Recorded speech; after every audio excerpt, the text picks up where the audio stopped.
অর্থসংকট, সঠিক সংরক্ষণের অভাব, অসম্পূর্ণ সিটিপি সহ বিভিন্ন কারণে প্রতিবছরই কোরবানির পশুর চামড়ার ন্যায্য দাম পায় না গ্রাহকরা। দাম না পেয়ে অনেকেই চামড়া ফেলে দেন সড়কের পাশে বা নদীতে। বিশেষজ্ঞরা বলছেন, চামড়া সংরক্ষণ ব্যবস্থা উন্নত করার পাশাপাশি সিটিপি পুরোপুরি কার্যকর করা না গেলে এ সংকট দূর হবে না। এবছরও কোরবানি পশুর চামড়ার ন্যায্য দাম না পাওয়ার অভিযোগ উঠেছে।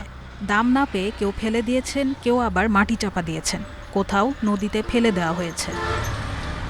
বিশেষজ্ঞদের মতে, ঈদের সময় কয়েকদিনের মধ্যেই বাজারে কাঁচা চামড়ার সরবরাহ বেড়ে যায়।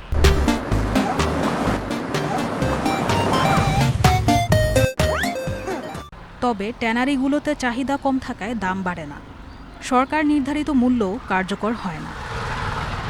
অন্যদিকে সাভারে ট্যানারি স্থানান্তরের পর পরিবেশগত মান উন্নত হওয়ার কথা থাকলেও কেন্দ্রীয় বর্জ্য শোধনাগার সিইটিপি এখনও পুরো সক্ষমতায় কাজ করছে না। ফলে আন্তর্জাতিক বাজারে বাংলাদেশের চামড়ার গ্রহণযোগ্যতা আগের মতো বাড়েনি। পরিবেশ সম্মতভাবে ট্যানারি চালানো এটা বড় চ্যালেঞ্জ, যে আমাদের যে সিইটিপি মানে লিকুইড ইফ্লুয়েন্ট অ্যান্ড সলিড ইফ্লুয়েন্টের যে পরিবেশ সম্মত সমাধান আন্তর্জাতিক মানের বা দেশীয় মানের, এই জায়গাটাতে সবচেয়ে বেশি নজর দিতে হবে। খাত সংশ্লিষ্টরা বলছেন, বর্তমানে সাভারে ১১৫টির বেশি ট্যানারি চালু থাকলেও মাত্র ৫টি প্রতিষ্ঠানের আন্তর্জাতিক মানের এলডব্লিউজি সনদ রয়েছে।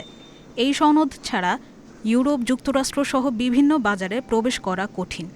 সরকার চায় যে কান্ট্রি ইমেজকে বাড়ানোর জন্য, এবং তারা চায় যে অন্তত ৫০-৬০টি ট্যানারি যাতে আপনার কমপ্লায়েন্টের পর্যায়ে যায়। এদিকে অর্থ সংকট, সঠিক সংরক্ষণের অভাব এবং অনভিজ্ঞ কসাইদের কারণে চামড়ার মান নষ্ট হওয়াও দাম কমার আরেকটি কারণ। ফলে সম্ভাবনা থাকলেও চামড়া খাতের সংকট কাটেনি। পণ্যের শুধু মান দেখি না, এখন পণ্যের অরিজিন দেখি, পণ্যের সার্টিফিকেশনের জায়গাটা দেখি, পণ্যের ব্যবহারের পরে কি রিঅ্যাক্টটা আছে সেটা দেখতেছি। সেই জায়গা থেকে আমরা কি বলবো, হাজারীবাগ থেকে এখন যে জায়গায় গিয়েছি সেই সময়টাতে মানে ২০১৭ সালের পরে পরিবেশের ক্ষেত্রে বায়াররা মানে ব্র্যান্ড বায়ারগুলো বেশি সচেতন। বিশ্লেষকদের মতে, চামড়া খাতকে উন্নত করতে হলে পরিবেশগত মান নিশ্চিতকরণ, অর্থায়ন সহজ করা এবং সংরক্ষণ ব্যবস্থা উন্নত করা জরুরি। তা না হলে প্রতি কোরবানির ঈদেই এ সংকট ফিরে আসবে বলে মনে করেন তারা।